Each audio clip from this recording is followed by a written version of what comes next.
Charlotte residents pack a city council to voice their frustrations after all volunteer firefighters walked off the job last week. It is our top story tonight at 11. Charlotte residents and city council members heard from both sides tonight. The mayor and 23 former volunteer firefighters who resigned last week. Our Josh Sanchez was at tonight's packed Charlotte meeting, and he joins us now with what both sides and the 23 volunteers had to say. Josh?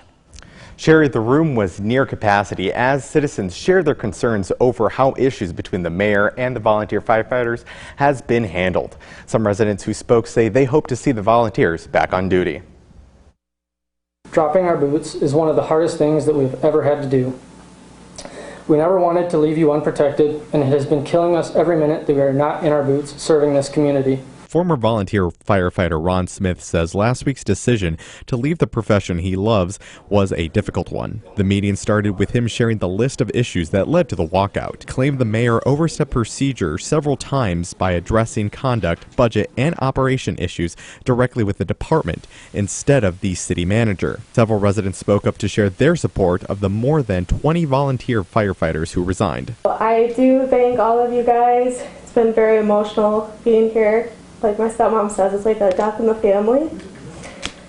It's very emotional. Like these guys, they don't want to do it. There was little community support for Mayor Michael Armitage. He, however, says he went through the proper channels to share his concerns and thought much of the issues were already resolved.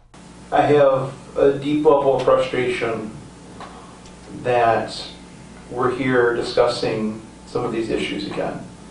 And I thought we had an agreement to put this behind us.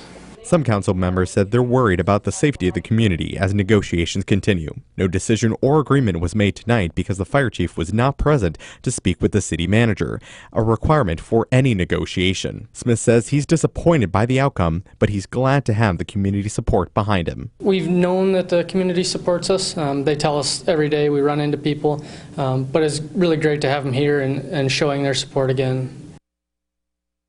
Sherry, and if you remember last week, the Charlotte fire chief announced that he was going to resign, and it would be his last day in about 2 weeks. Now, more negotiation will happen now and between the next council meeting, which is set for April 4th. Sherry, back to you.